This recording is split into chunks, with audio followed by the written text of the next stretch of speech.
여러분의 기도를 망칠 수 있는 3개의 아주 작은 단어가 있습니다. 대부분의 성도들은 깨닫지도 못한 채 이 단어들을 사용하고 있죠. 혹시 여러분의 돌파구를 가로막고 있는 것이 사탄이 아니라 바로 여러분 자신의 입은 아니었을까요? 하늘의 침묵이 혹시 여러분이 사용해온 언어를 그대로 되돌려주고 있는 것은 아닐까요? 이 메시지를 통해 우리는 하나님께 말씀드릴 때 결코 사용해서는 안 될 미묘하지만 위험한 3단어를 밝혀낼 것입니다. 이 단어들은 죄처럼 들리지는 않지만 조용히 여러분의 믿음의 목을 조릅니다. 오늘 여러분은 자신의 어휘 속에 숨어있던 영적 파괴 행위를 폭로하고 하늘을 흔들고 산을 옮기는 기도가 무엇인지 발견하게 될 것입니다. 하지만 이 단어들을 언급하기 전에 여러분은 먼저 이 흔들리지 않는 진리를 붙잡아야 합니다.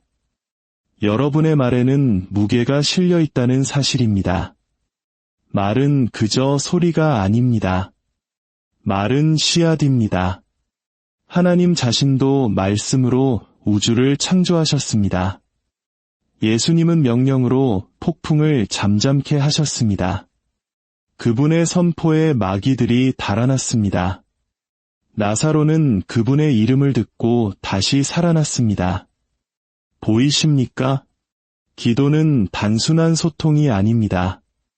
그것은 창조 행위입니다.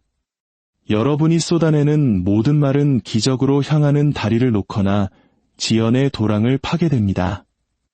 여러분 중 일부는 하나님께서 행동하지 않으셔서가 아니라 바로 자신의 어휘가 축복을 땅에 묶어두었기 때문에 계속 기다리고만 있었던 것입니다. 그러니 귀를 기울이십시오. 마음을 여십시오. 영을 준비하십시오. 이 3단어는 여러분의 입술 위에서는 작을지 모르나 여러분의 길 앞에서는 거인처럼 서 있었기 때문입니다. 오늘 이후로 여러분은 다시는 이전과 같은 방식으로 기도에 접근하지 않게 될 것입니다. 시작하겠습니다. 기도할 때 절대 말해서는 안 되는 첫 번째 단어는 바로 만약입니다. 사랑하는 여러분, 가까이 귀를 기울여 주십시오. 우리가 요한계시록의 거룩한 페이지를 열고 하늘의 법정으로 들어갈 때 그곳에서는 말이 세상을 빚고 여러분의 목소리, 바로 여러분의 목소리가 하늘의 문을 열거나 닫힌 문 주위를 헤매게 만드는 힘을 가집니다. 만약, 아주 작은 단어, 단 2글자이지만 여러분의 운명을 질식시킬 수 있는 의심의 무게를 지니고 있습니다. 만약은 그저 단어가 아니라 종종 영적 주저함의 소리입니다. 믿음과 두려움 사이에 갇혀 기적의 문턱에 서 있지만 온전히 건너가기를 꺼리는 성도의 망설임인 것입니다. 오해하지는 마십시오. 만약이 순종처럼 들리는 순간들도 있습니다. 예수님께서 겟세마네 동산에서 만약 아버지의 뜻이거든 이라고 기도하셨죠. 하지만 들어보십시오. 그것은 의심의 기도가 아니었습니다. 그것은 이미 하나님의 뜻을 아셨던 분의 순종의 순간이었습니다. 문제는 우리 대부분이 만약이라고 말하는 것이 순종하기 위함이 아니라 지체하기 위함이라는 것입니다. 우리 대부분은 신뢰하기 때문이 아니라 신뢰하지 않기 때문에 만약이라고 말합니다. 우리가 하나님께 나아가 주님, 만약 저를 고쳐주신다면 이라고 말할 때 우리는 믿음을 풀어놓는 것이 아니라 이염을 분산시키고 있는 것입니다. 우리는 기도를 영적인 동전 던지기로 만들어버렸습니다. 앞면이 나오면 축복, 뒷면이 나오면 다음 기회라고 바라면서 말입니다. 야고보서 1장 6절은 그런 종류의 기도를 꾸짖습니다. 성경은 말씀합니다. 오직 믿음으로 구하고 조금도 의심하지 말라. 의심하는 자는 마치 바람에 밀려 요동하는 바다 물결 같으니 모든 일에 정함이 없는 자로다. 제 말을 들으십시오. 하나님께서 이미 예라고 말씀하신 부분에 만약을 덧붙일 때 여러분은 이미 피로 서명된 언약을 의심하는 것입니다. 여러분은 봉인되고 확정되고 전달된 신성한 계약서를 손에 들고 있으면서도 그것이 진짜인지 의심하며 서 있는 것과 같습니다. 그것은 겸손이 아닙니다. 영적 기억 상실증입니다. 그것은 마치 왕국의 상속자가 성문에 들어갈 수 있는지 의심하는 것과 같습니다. 열쇠를 건네받고도 제가 정말 들어가도 되나요? 라고 묻는 것과 같습니다. 하나님의 자녀여, 여러분은 순종과 의심의 차이를 알아야만 합니다. 순종은 주님, 당신의 뜻을 신뢰합니다. 라고 말합니다. 그러나 의심은 주님, 당신이 원하시는지조차 모르겠습니다. 라고 말합니다. 우리는 의심을 종교적인 언어로 포장하여 영적으로 들리게 하지만 그것은 우리의 확신을 죽이고 하나님과의 연결을 오염시키고 있습니다. 상상해 보십시오. 한 아이가 부엌 가장자리에 서서 이렇게 말합니다. 엄마, 만약 오늘 저에게 밥을 먹여주고 싶으시면 그렇게 해주세요. 하지만 식탁은 이미 차려져 있고 음식에서는 김이 모락모락나며 어머니의 두 손은 활짝 열려 있습니다. 그런데도 아이는 문가에 서서 배고픔에 배를 움켜쥐고 있습니다. 초대받지 못해서가 아니라 확신이 없었기 때문입니다. 이것이 바로 우리 중 많은 이들이 기도 속에서 하나님을 대하는 방식입니다. 우리는 주님, 만약 채워주신다면 이라고 말하고 하나님께서는 그러나 나는 이미 내가 여호와 이레라고 말하지 않았느냐라고 하십니다. 우리는 주님, 만약 저를 고치길 원하신다면 이라고 말하고 그분은 내가 채찍에 맞음으로 너는 나음을 입었느니라 라고 하십니다. 보십시오. 믿음은 감정에 관한 것이 아닙니다. 사실에 관한 것입니다. 그리고 사실은 하나님께서 그분의 말씀 안에서 많은 것들을 명확히 하셨다는 것입니다. 그분께서 이미 선포하신 것에 대해 계속해서 만약이라고 기도할 때 여러분은 겸손한 것이 아니라 주저하는 것입니다. 그리고 하늘은 주저함에 응답하지 않습니다. 하늘은 담대함에 응답합니다. 그래서 히브리서는 우리에게 은혜의 보좌 앞에 담대히 나아가라고 말하는 것입니다. 소심하게도 부끄럽게도 아닌 담대하게 말입니다. 그리고 담대함은 만약으로 묻지 않습니다. 담대함은 걸어 들어가 이렇게 말합니다. 아버지, 예수님의 피가 저에게 나아갈 권리를 주심에 감사드립니다.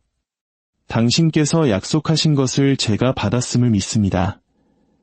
하지만 우리는 하나님의 임재 앞에서 예에 바르게 행동하라고 배워왔습니다. 너무나 예의를 차린 나머지 우리는 확신을 잃어버렸습니다. 그러나 들어보십시오. 여러분의 담대함이 그분의 말씀에 뿌리내리고 있을 때 하나님은 불쾌해하지 않으십니다.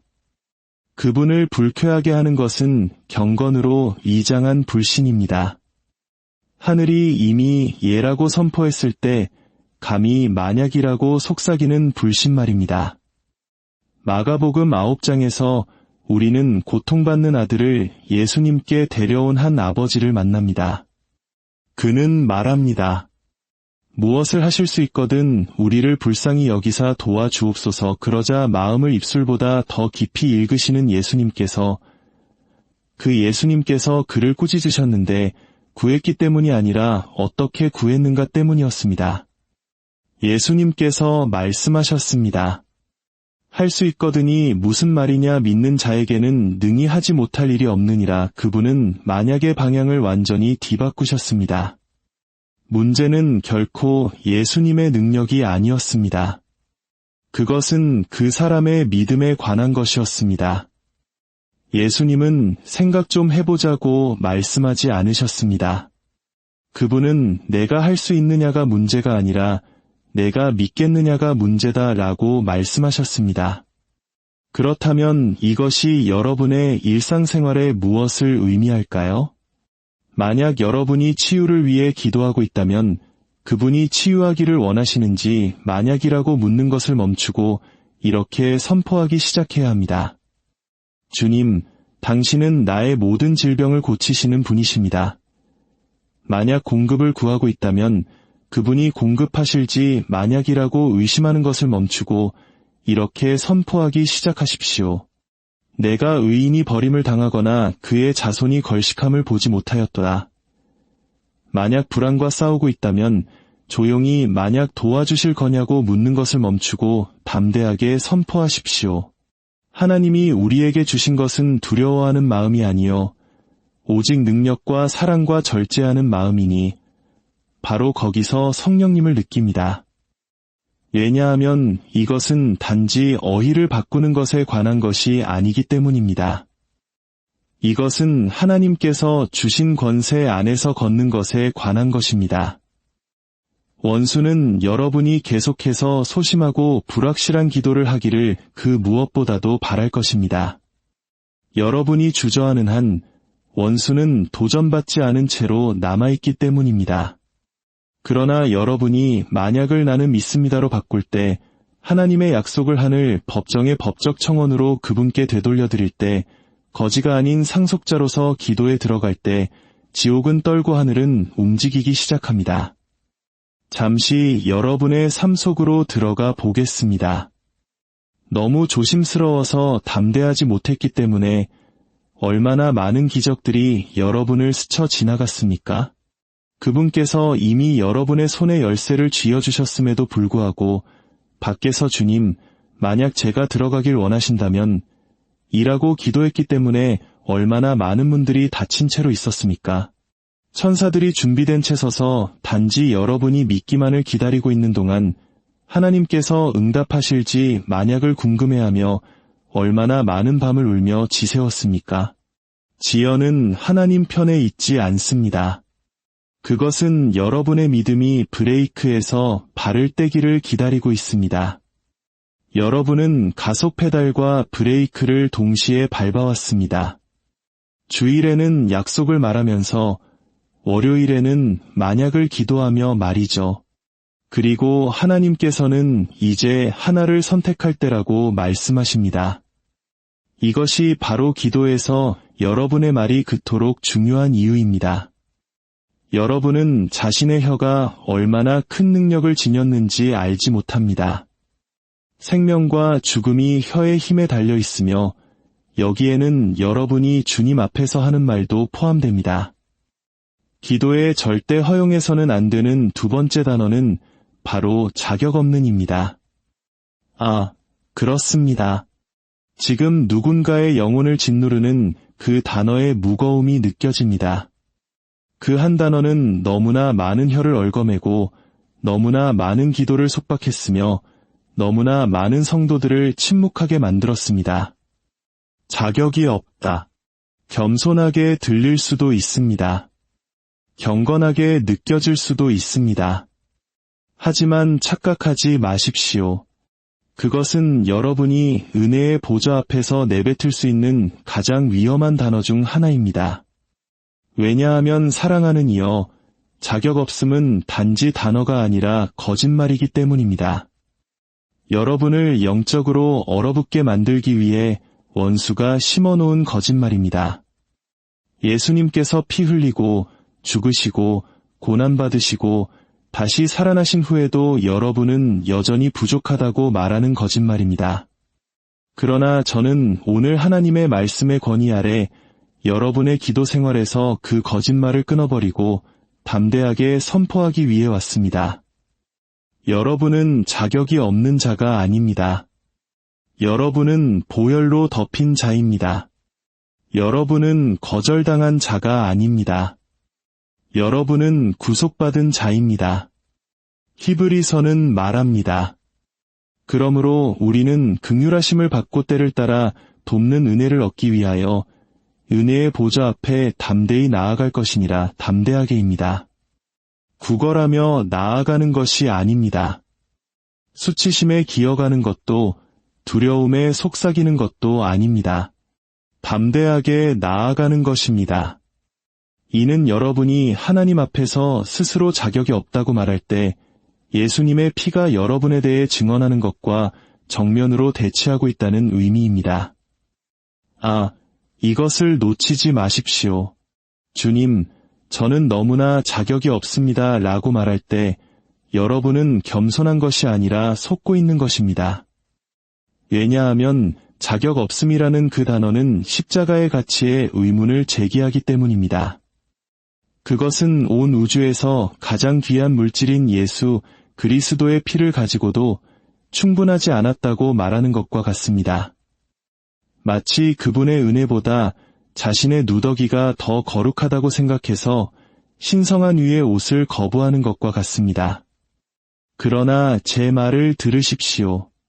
여러분의 수치심은 하나님께 감동을 주지 못합니다. 그분을 움직이는 것은 그분께서 이루신 일에 대한 여러분의 믿음입니다. 이것을 여러분의 세상으로 가져와 보겠습니다. 누군가에게 새집 열쇠를 건네준다고 상상해 보십시오. 당신이 값을 치르고 모든 서류에 서명하고 모든 방을 꾸미고 환영 매트까지 깔아놓았습니다. 그런데 그 사람은 이사하는 대신 문 앞에 서서 저는 이럴 자격이 없어요 라고 울고 있습니다. 그들은 계속 밖에서 잠을 자고 현관에서 굶주리고 추위에 떨고 있습니다. 필요한 모든 것이 집 안에 있는데도 말입니다. 이것이 바로 많은 신자들이 하나님을 대하는 방식입니다. 그들은 주님, 저는 당신의 축복을 받을 자격이 없습니다 라고 말합니다. 그러는 동안 식탁은 이미 차려졌고 옷은 이미 놓여 있으며 천사들은 이미 기다리고 있습니다. 하나님은 여러분을 영적인 무단 거주자로 부르신 것이 아닙니다. 그분은 여러분을 아들로 부르셨습니다. 그리고 아들은 구걸하지 않습니다. 아들은 상속받습니다. 누가복음 15장은 이 거짓말의 생생한 그림을 보여줍니다. 탕자가 집으로 돌아오면서 연설을 연습합니다. 나는 더 이상 아버지의 아들이라 불릴 자격이 없습니다. 그러나 아버지는 그 말을 무시합니다.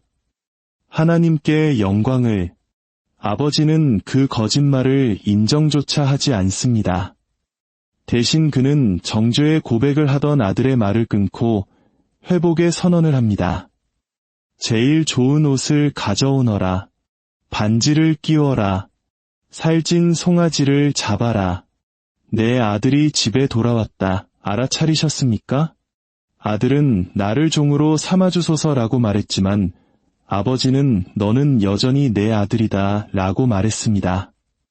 하나님은 여러분이 스스로 자초한 수치심에 관심이 없으십니다. 그분은 여러분의 회복된 정체성에 관심이 있으십니다. 이제 여러분 중 몇몇이 무슨 생각을 하는지 압니다. 나는 망쳤어. 나는 죄를 지었어. 나는 부족했어. 네, 그렇습니다. 우리 모두가 그렇습니다. 하지만 여러분의 가치는 결코 여러분의 행위에 근거한 것이 아니었습니다. 여러분의 가치는 여러분의 완벽함에 있는 것이 아니라 여러분의 위치에 있습니다. 그리고 여러분의 위치는 그리스도 안에 있습니다. 모든 사슬이 끊어질 때까지 이 말씀을 선포하겠습니다. 여러분은 자격이 없는 자가 아닙니다. 여러분은 무능력한 자가 아닙니다. 여러분은 원치 않는 자가 아닙니다. 여러분은 사랑받지 못하는 자가 아닙니다. 여러분은 의롭다 하심을 받았고 거룩하게 되었으며 피로 값주고 사셨고 성령으로 충만합니다. 여러분은 자격이 있어서 기도하는 것이 아닙니다. 그분이 자격이 있으시기 때문에 기도하는 것입니다. 여러분은 모든 것을 올바르게 했기 때문에 보좌로 나아가는 것이 아닙니다. 예수님께서 모든 것을 완벽하게 하셨기 때문에 나아가는 것입니다. 분명히 말씀드리겠습니다. 기도 중에 자격이 없습니다. 라고 말하는 것은 결혼식에 참석하여 이미 당신을 위해 준비된 예복을 입기를 거부하는 것과 같습니다. 그것은 단지 무례한 것이 아니라 당신이 받은 초대 자체를 거부하는 것입니다. 그래서 이사야는 선포합니다. 그가 구원의 옷을 내게 입히시며 공의의 겉옷을 내게 더하심이. 그분께서 여러분을 덮어주셨는데 왜 계속해서 자신을 드러내려 하십니까? 그분께서 여러분을 용서하셨는데 왜 그분께서 이미 망각의 바다에 던져버린 죄를 계속 고백하고 있습니까?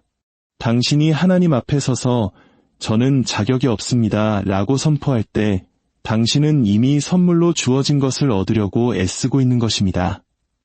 그것은 겸손이 아닙니다. 그것은 거짓 겸손이라는 위장 속에 감추어진 영적 교만입니다. 더 깊이 들어가 봅시다. 자격 없다는 생각에서 기도할 때 여러분의 믿음은 시들기 시작합니다. 하나님께서 잔치를 준비하셨는데도 부스러기를 구하기 시작합니다. 예수님께서 이미 채찍에 맞으셨는데도 치유를 간청합니다. 하늘이 이미 여러분을 위해 열려 있는데도 축복 주의를 조심스럽게 걷습니다. 모든 약속의 확신 대신 주저함으로 접근합니다. 그리고 제 말을 들으십시오. 사탄은 그런 기도를 기뻐합니다. 여러분이 스스로 자격이 없다고 느끼는 한 여러분은 결코 하나님께서 주신 권위 안으로 들어서지 못할 것이기 때문입니다. 여러분은 계속해서 소심하고 애원하는 기도를 드릴 것입니다. 공급 대신 처벌을 예상할 것입니다.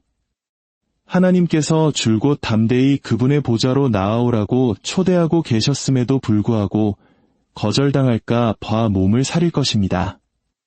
이 진리를 붙잡아야 합니다. 여러분은 과거로 정의되지 않습니다. 여러분은 실수로 낙인 찍히지 않습니다. 여러분은 실패의 총합이 아닙니다. 여러분은 그리스도 예수 안에서 하나님의 의입니다. 이것은 의견이 아닙니다.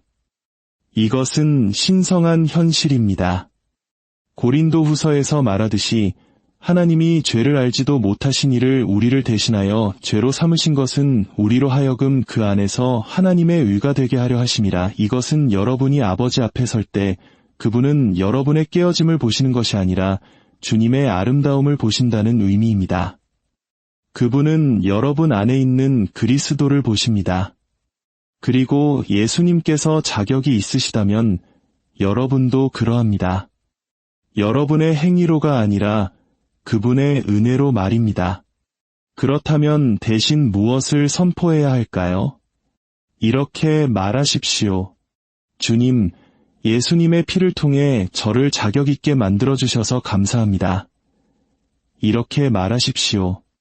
아버지, 제가 그것을 얻었기 때문이 아니라 당신께서 저를 부르셨기 때문에 담대히 나아옵니다. 이렇게 말하십시오.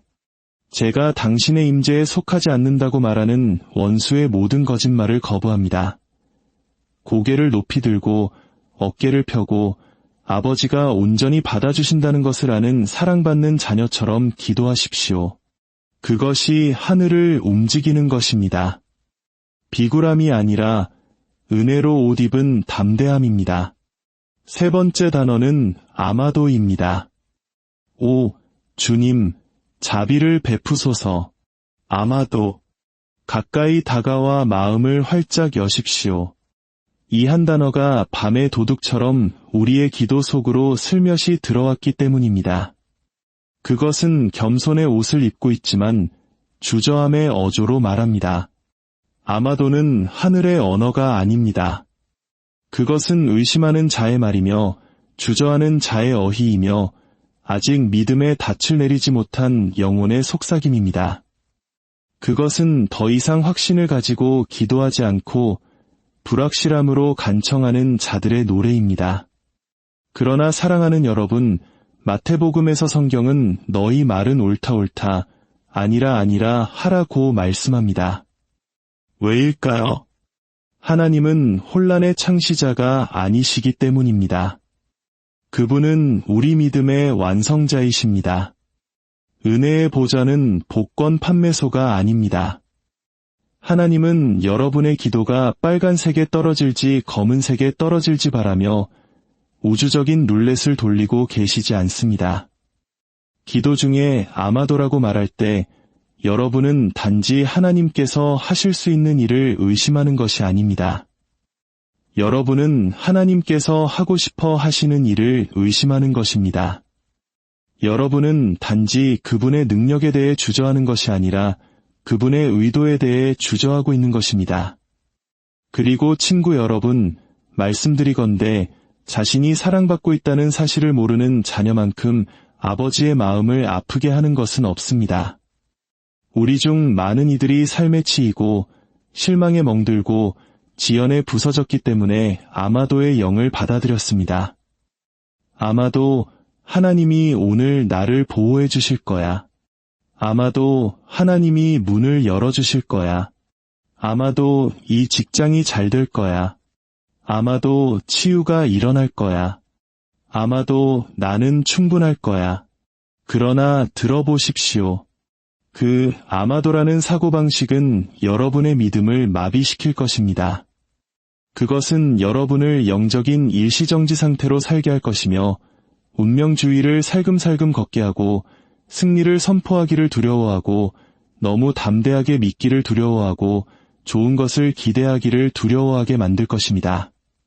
하지만 제 성경은 요한일서에서 이렇게 말합니다.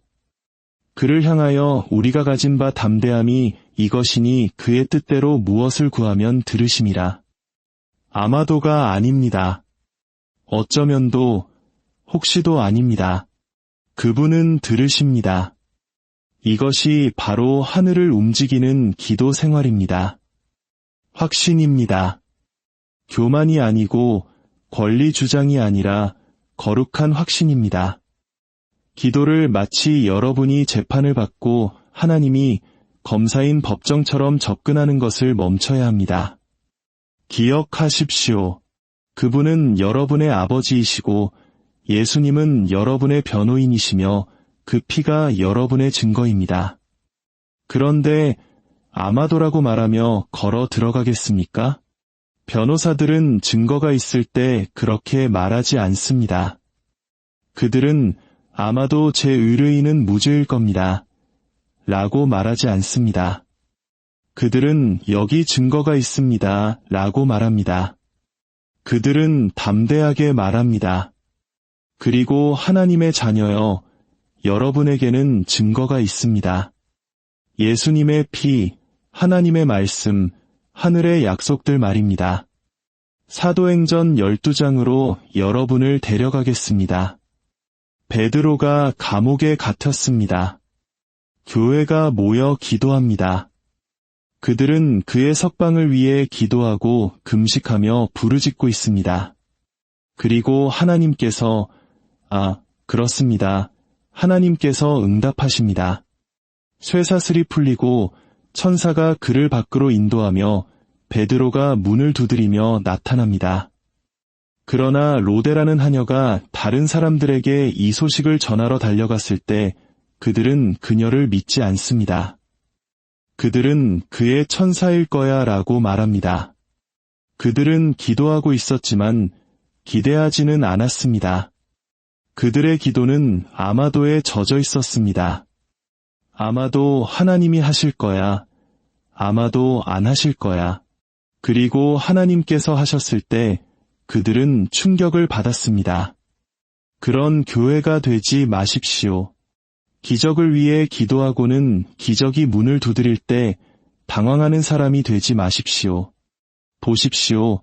아마도는 하늘의 법정에 주저함을 초대합니다. 그것은 단지 약한 언어가 아닙니다. 그것은 약함의 자세입니다. 그것은 자신이 그 방에 있을 자격이 있는지조차 확신하지 못하는 사람의 태도입니다. 그러나 사랑하는 여러분, 들어보십시오. 여러분은 그곳에 속해 있습니다.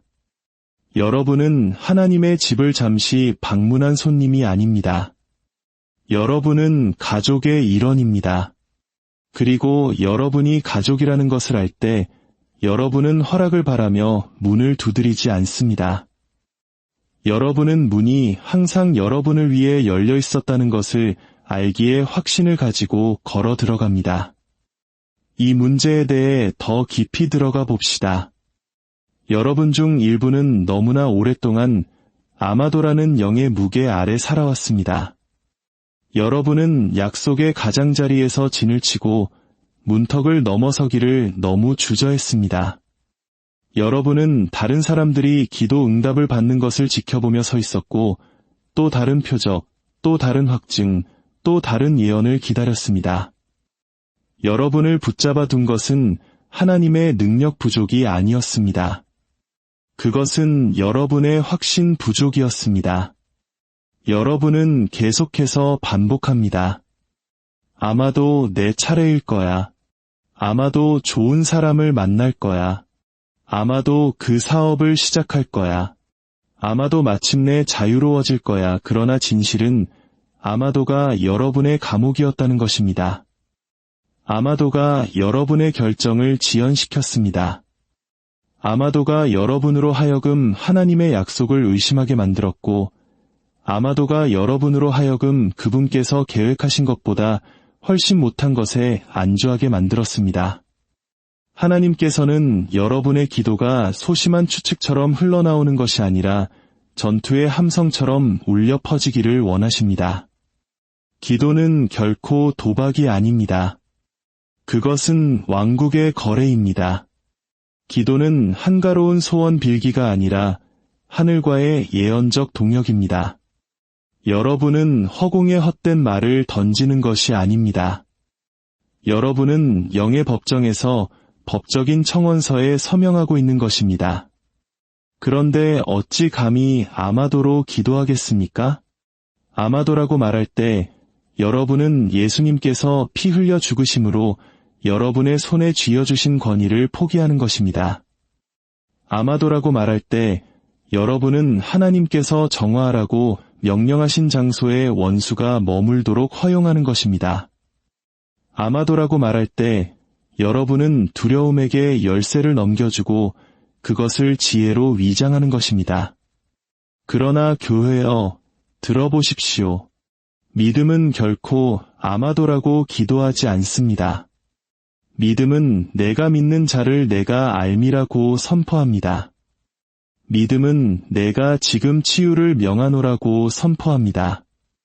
믿음은 내가 원수의 모든 거짓말을 결박하노라고 선포합니다.